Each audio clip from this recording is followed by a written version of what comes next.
জলখাবারে আজকে সব রকম সবজি দিয়ে কপি, বিনস, গাজর, পটল দিয়ে একটা তরকারি হবে। আর এদিকে এই যে সবজিগুলো কাটা আছে এটা দিয়ে পালং শাকের চচ্চড়ি হবে, মাছ হবে। তো চলো এই তরকারিটাকে বসিয়ে দিই। প্রেসার কুকারে আলুটা সেদ্ধ বসিয়ে দিই, আর এদিকে দেখো সবজিগুলো ভাজবো।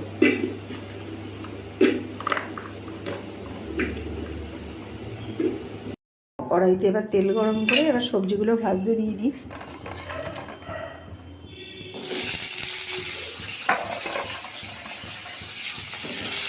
শীতকালে অনেক রকমের সবজি তরকারিগুলো খেতে বেশ ভালোই লাগে। দিলাম কপিটা একটু পরে দেবো, আর এদিকে দেখো আমি আলুটাও সেদ্ধ বসিয়ে দিয়েছি।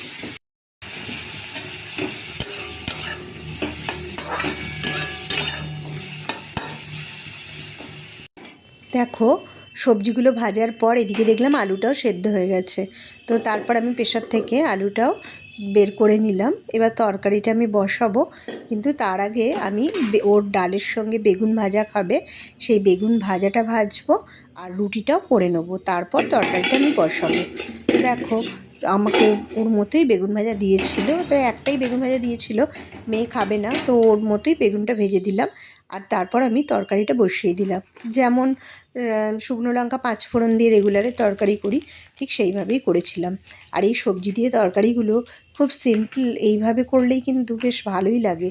আর শীতের সবজি বলে কথা।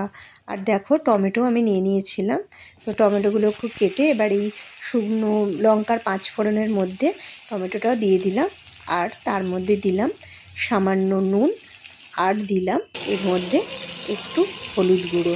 এবার এটাকেও ভালো করে নাড়াচাড়া করে নরম করে নিলাম, একটু শুকনো লঙ্কা দিলাম। আর এই যে সেদ্ধ করা আলুটা ছিল, এই সেদ্ধ করা আলুটা এবার এর মধ্যে দিয়ে দিলাম, কেননা টমেটোটাও নরম হয়ে এসছে আর ফোড়নটাও ভালো করে তেলে ভাজা হয়ে গেছে। আর দেখো সবজিগুলো প্রত্যেকটা সবজি আমি ভালো করে ভেজে নিয়েছিলাম। এবার সব একসাথে দিয়ে একটু নাড়াচাড়া করতে হবে।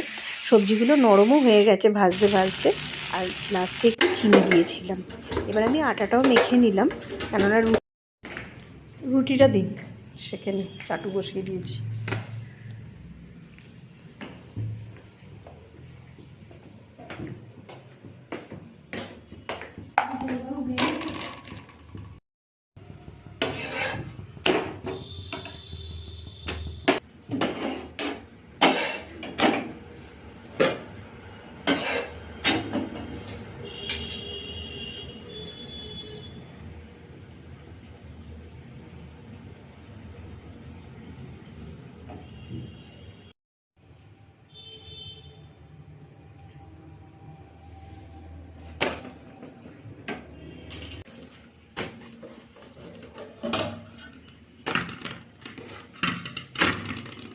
বাপি টিফিনে ডিমের অমলেট রেগুলার নেয়, কোনো দিন মাছ ভাজা নেয়, তো মাছ ভাজাটা খুব কমই নেয়। তো দেখো ওর জন্য আমি ডিমের অমলেটটাও ভেজে নেবো। তো তারপর এবার ওর টিফিনটাও আমি গুছিয়ে দেবো। মোটামুটি সকালের দিকে যা রান্না হবার সবই রান্না হয়ে গেছে। তো এবার ডিমের অমলেটটা ভাজলেই এদিকে আমার হয়ে যাবে। তো ডিমটাও আমি ভেজে নিলাম।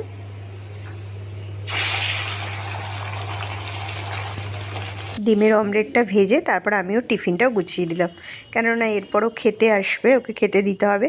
তবে আজকে প্রচণ্ড দেরি হয়ে গিয়েছিলো, ওকে আমি খেতে দিতে পারিনি। শাশুড়ি মা চলে এসেছিলো স্নান করে, তো বললো দাও আমি ওকে খেতে দিচ্ছি। তো আমি বললাম ঠিক আছে তাহলে আপনি ওকে খেতে দিয়ে দিন। তো শাশুড়ি মাই আজকে ওকে খেতে দিয়েছিল। তো দেখো ও তারপর খেয়ে দিয়ে অফিস